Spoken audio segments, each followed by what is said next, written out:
terkait dengan bisnis para pejabat atau petinggi atau purnawirawan TNI Angkatan Darat di balik bisnis tambang emas atau rencana eksploitasi daerah Blok Wabu di Intan Jaya atau Kabupaten Intan Jaya di Papua. Saya kira sudah keterlaluan karena saya sudah minta 2 kali untuk minta maaf, sudah mau minta maaf ya sekarang kita ambil jalur hukum, jadi saya pidanakan dan perdatakan dia.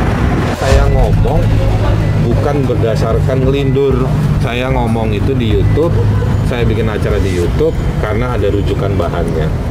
Dan bahan yang dibahas punya dokumen-dokumen otentik. Jadi sekali lagi saya sampaikan di poin saya sebelumnya, ini adalah sebuah kehormatan kalau negara hanya bisa memberikan saya 1 ruangan penjara. Tetapi yang ingin saya sampaikan, ada energi yang harusnya ditempatkan secara baik. Ini menunjukkan bahwa ada ketiadaan kepemimpinan untuk menempatkan mana yang prioritas, mana yang.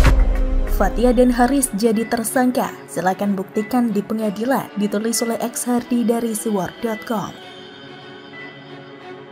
Sebelum kita lanjut, jangan lupa subscribe dan nyalakan loncengnya agar Anda menjadi yang pertama mendapatkan informasi dari jurnal terupdate.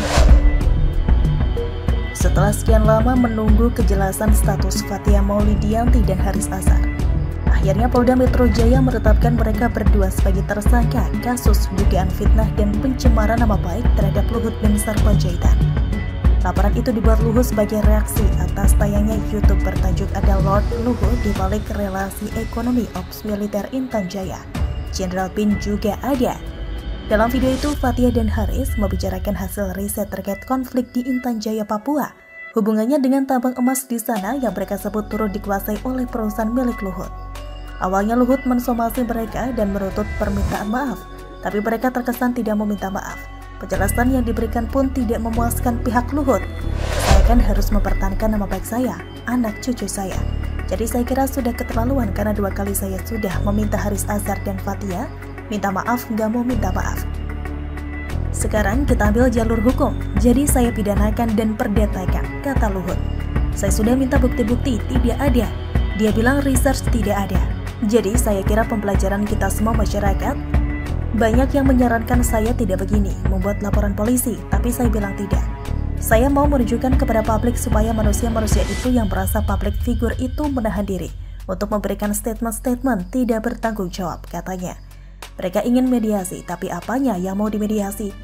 Logikanya simpel saja. Kalau merasa salah, wajib minta maaf. Kalau tidak mau minta maaf, berarti ada kemungkinan mereka punya bukti dan siap bertarung di pengadilan. Simple, biar masyarakat yang menilai dan menonton langsung siapa yang salah dan benar. Saya pribadi bukan pendukung Luhut.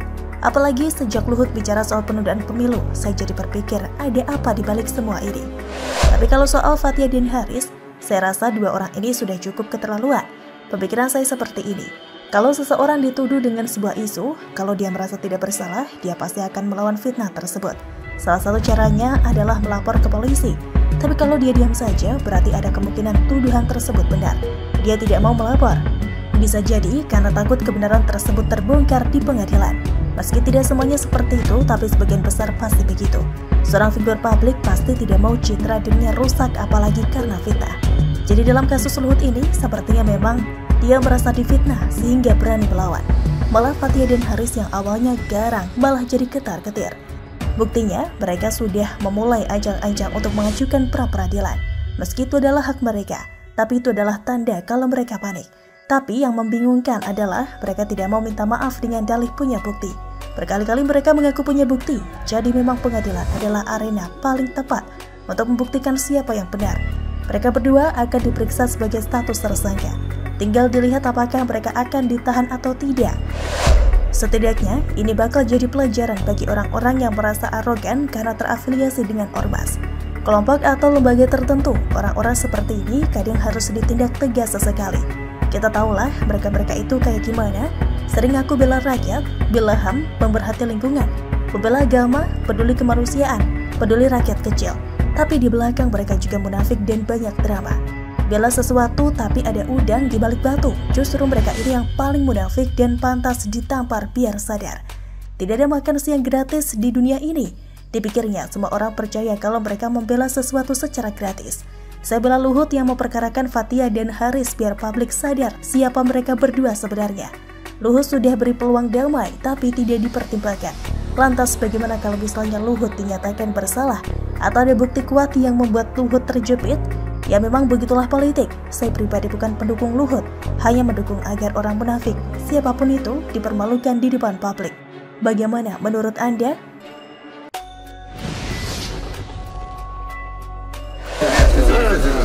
Mendengar putusan tersebut, kedua terdakwa langsung sujud syukur. Boleh peluk tim penasehat, Bang?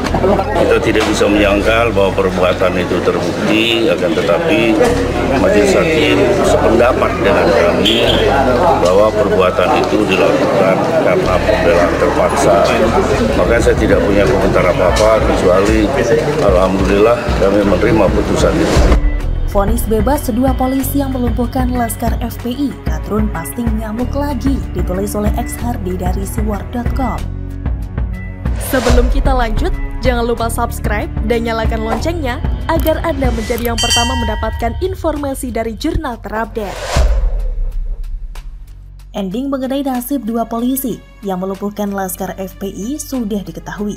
Mereka divonis bebas. Syukurlah, ini adalah kemenangan bagi kita semua sekaligus membangkitkan kembali asa dan optimisme dalam memberantas kelompok intoleran.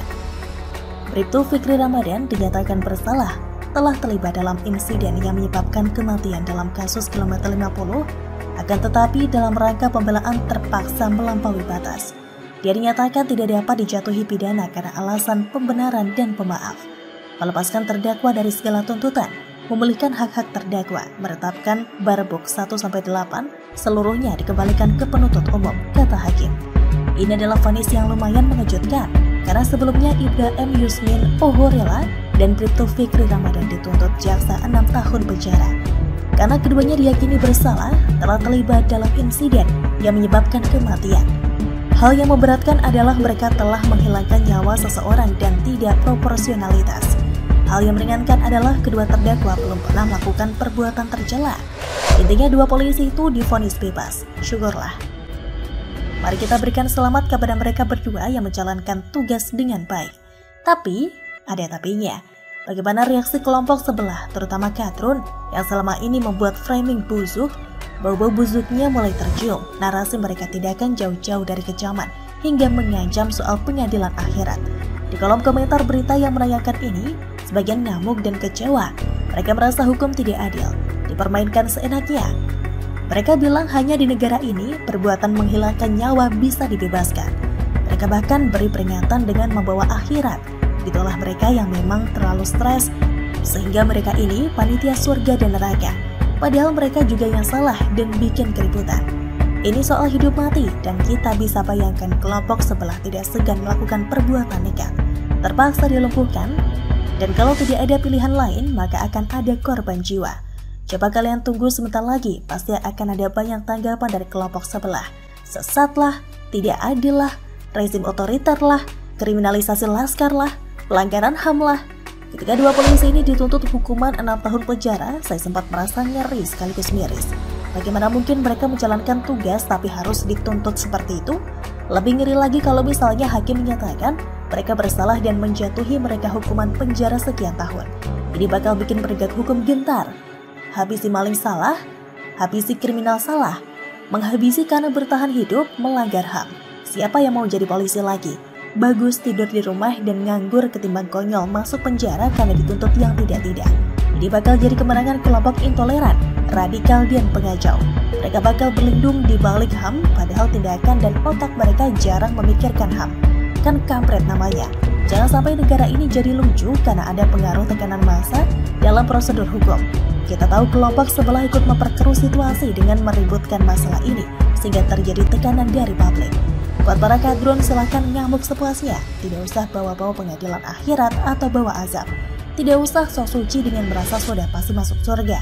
Apa yang menjadi standar kebenaran bagi kalian belum tentu sama dengan orang lain. Jangan paksakan pola pikir kalian yang sempit, pendek dan ngawur itu kepada orang lain. Karena dua polisi tadi divonis bebas dan hak-haknya dilumpuhkan, maka mereka berdua layak diberi penghargaan karena menjalankan tugas dengan baik. Semoga saja mereka tidak kapok apalagi trauma dengan kejadian ini.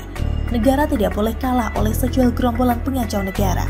Semoga saja ini jadi momentum untuk memberantas kelompok yang selama ini arogan dan mengacau.